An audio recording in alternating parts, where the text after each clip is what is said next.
በስመ አብ ወወልድ ወመንፈስ ቅዱስ አሐዱ አምላክ አሜን። ዝኸበርኩም ናይ እግዚአብሔር ቤተሰብ ተኸታተልቲ ፍኖተ አበው ሚድያ ፈተውቲ ቅድስቲ ድንግል ማርያም ንቅዱሳን ደቂ ዓዶም ብፍጹም ሰላም ናይ ክርስቶስ ከመይ ኣለኹም? እግዚአብሔር ቅዱስ ፈቃድ ኮይኑ ለሙን በሰዓት እዚ ብሂወት ብጣዕና ብሰላም ስለ ዝሓለወና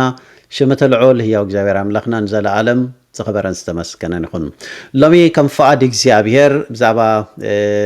ካብ ሰማያት ዝመፀ ሓደ አገዳሲ ዝኾነ መልእኽቲ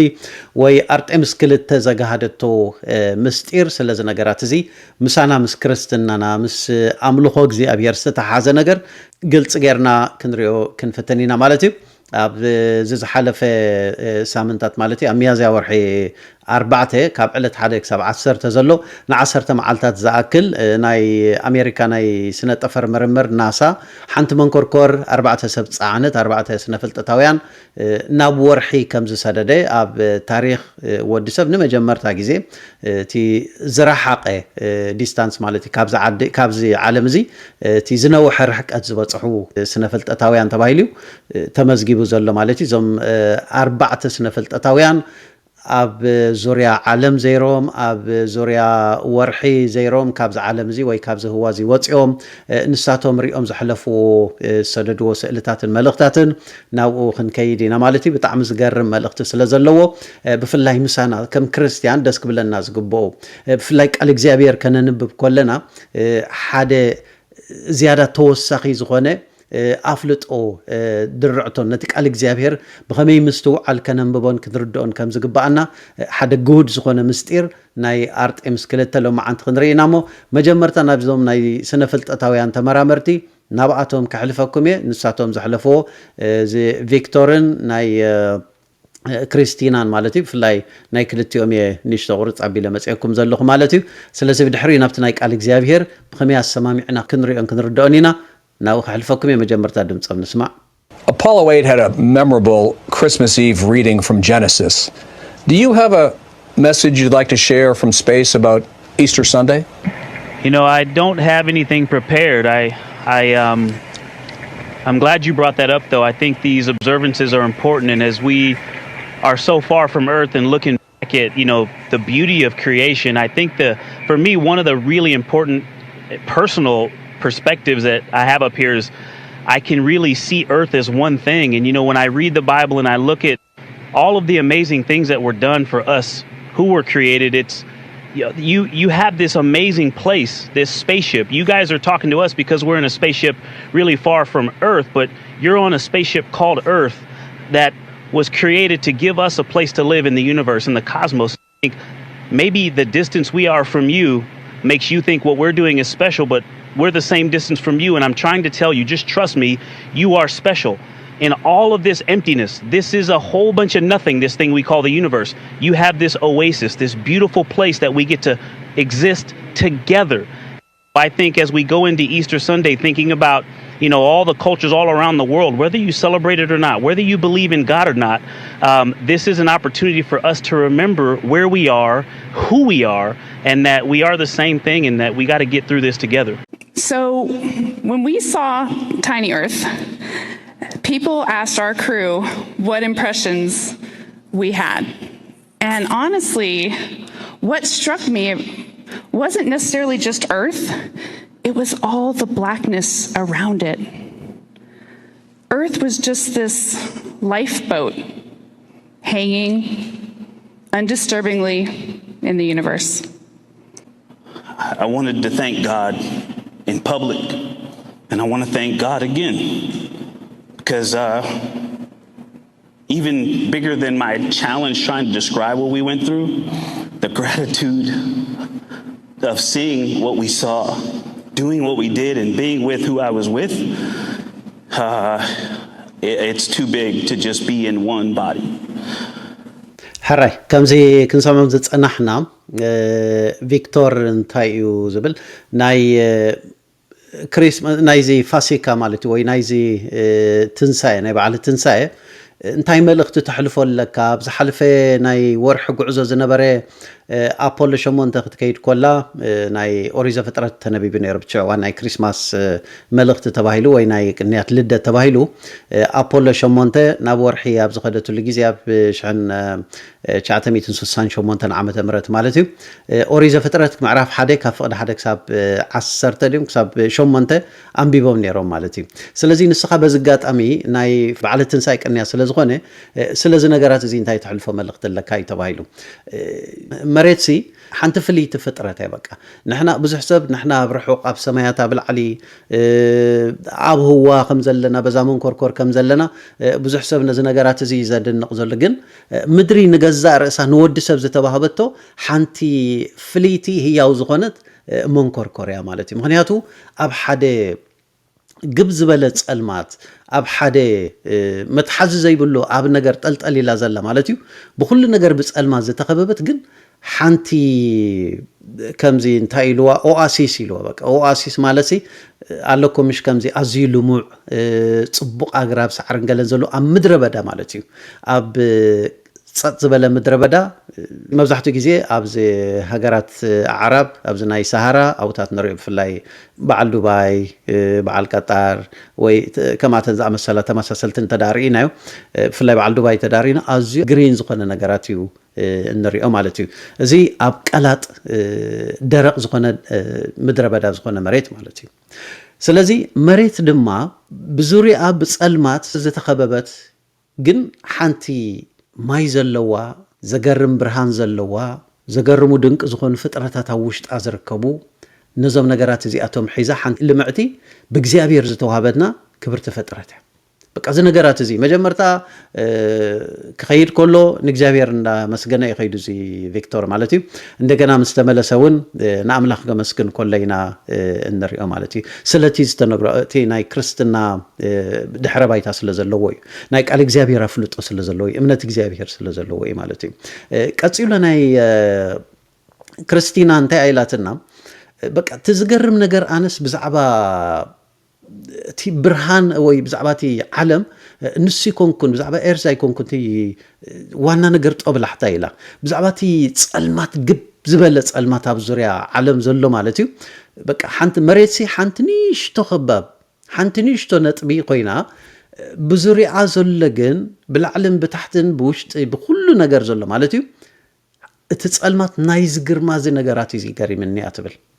مصحف قدوس ገንጽ ኢልና ክንድሪና ቅዱስ ኢዮብ እንታይ ዝብለና ምዕራፍ 26 መጽሓፈ ኢዮብ ማለት እዩ ኣብ ፍቅዲ 7 ንሰሜን ኣባዶ ይዘርግሖ ንምድሪ ኣብ ገለ ዘይብሉ የንጠልጥላ ኢሉ ሕጂ ንሰሜን ኣባዶ ይዘርግሖ ንምድሪ ድማ ኣብ ገለ ዘይብሉ ነገር በቃ የንጠልጥላ ሕጂ ምንጥልጣል ማለት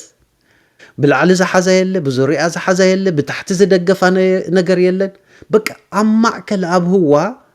تنتقلت إلى تركب إجزابير نزل نجارات زي زجابره مخانو قال إجزابير بقلت إيه نجرنا هجي ناي كريستينا نزل نجارات زي أتدن نزل رينا يونا زت المات رأيوه أب أوريزة فترتنا مجمر تقوى صدقكم أوريزة فترة أمعرف حدا انتايز بلنا قال إجزابير مصحف قدوس كفت مسبلنا قدوس موسى أب سمايات أب هو غير يكون نصحف لنا خمسة سنفلت أتاويان كم زمناي أسترونوت أبلع على خيدوم زرا أيوه أبلع على خيدوم زبطحو نزل نجارات زي يكون المزجيبهم لنا بق إجزابير زقلت قال إجزابير زر أيو نجر زي قدمي أشحت عمتات مالتي قدمي كباب 400 عامة ندحري تماليسنا مالتي قدس موسى زنبرو لوان شو زصحفو ነገር እግዚአብሔር ዝነገሩ እግዚአብሔር ዝገለጸሉ ምስጢር ኦሪት ዘፍጥረት ምዕራፍ 1 እንታይ ዝብለና አምላኽ በመጀመርታ ሰማይን ምድርን ፈጠረ ምድር ድማ በረኻን ጥራያን ነበረት ጸልማት ከአብ ልዕል ማዓሙቅ ነበረ መንፈስ አምላኽ ድማ ኣብ ልዕል ማያት ይዘንብ ነበረ አምላኽ ከአ ብርሃን ይኹን በለ ብርሃን ድማ ኾነ أملاخ دمانتي برهان صبوق كم زخون رأيه أملاخ كأنت برهان كاب صلمات فليو ኣምላኽ ነቲ ብርሃን መዓልቲ ውፃሉ ነቲ ጸልማት ከዓ ለይቲ ያውፅኣሉ ስለ ቃል ኣምላኽና ዝኸበረን ዝተመስገነን ይኹን ምድሪ ከመይ ይመስለኩም ብቕልል ዝበለ ነገር ከረዳእኩም ከምዚ ዝስእሉ ዘሎ ንሪኦ ዘለና እንዲና እግዚኣብሔር ሰማይን ምድርን ይኹን ኢሉ ምስ ፈጠረ ሰማይን ምድርን ተዘርጊሑ ምድሪ ድማ ምንም ነገር ዘይብላ ጥራያ በረኻ ወላ ሓንቲ የብላን ገረብ የብላ ፀሓይ የለ ካሊእ ስነ ፍጥረት የለ እንስሳ የለ ሰብ የለ ጥራሓያ ነይራ ማለት እዩ ግን ጸልማት ከቢብዋን ዓሙቕ ጸልማት ድማ ነበረ ብድሕሪ እግዚኣብሔር ብርሃን ይኹን በለ ይብለና ሕጂ ብርሃን ይኹን ክብል ከሎ ንፀሓይን ወርሕን ከዋኽብትን ኣይኮኑን ፀሓይን ወርሕን ከዋኽብትን ገና ይተፈጠሩን ዘለው ንሳቶም ድሒሮም ዝመፁ ዝተፈጥሩ ስነ ፍጥረት እዮም ማለት እዩ ፀሓይ ወርሒ ከዋኽብቲ ስለዚ ካብዚ ነገራት እዚ ካብዚ ድቕድቕ ጸልማት ፈልዩ እግዚኣብሔር ብርሃን ይኹን ኢሉ ነዛ ፍልይቲ ፍጥረት እዚኣ ብርሃን ገይርዋ ኣብኡ ማያት ብስነ ፍልጠቱን ከም እንመሃሮ ዝበዝሐ ትሕዝቶ ናይ ዓለም ማይ እዩ ብማይ ዝተኸበበት እያ ዘይብሉ ብቕልል ዝበለ ንኽርዳእና ከመይ ይመስለኩም ምድሪ ዘላቶ ከምዚ ኣብ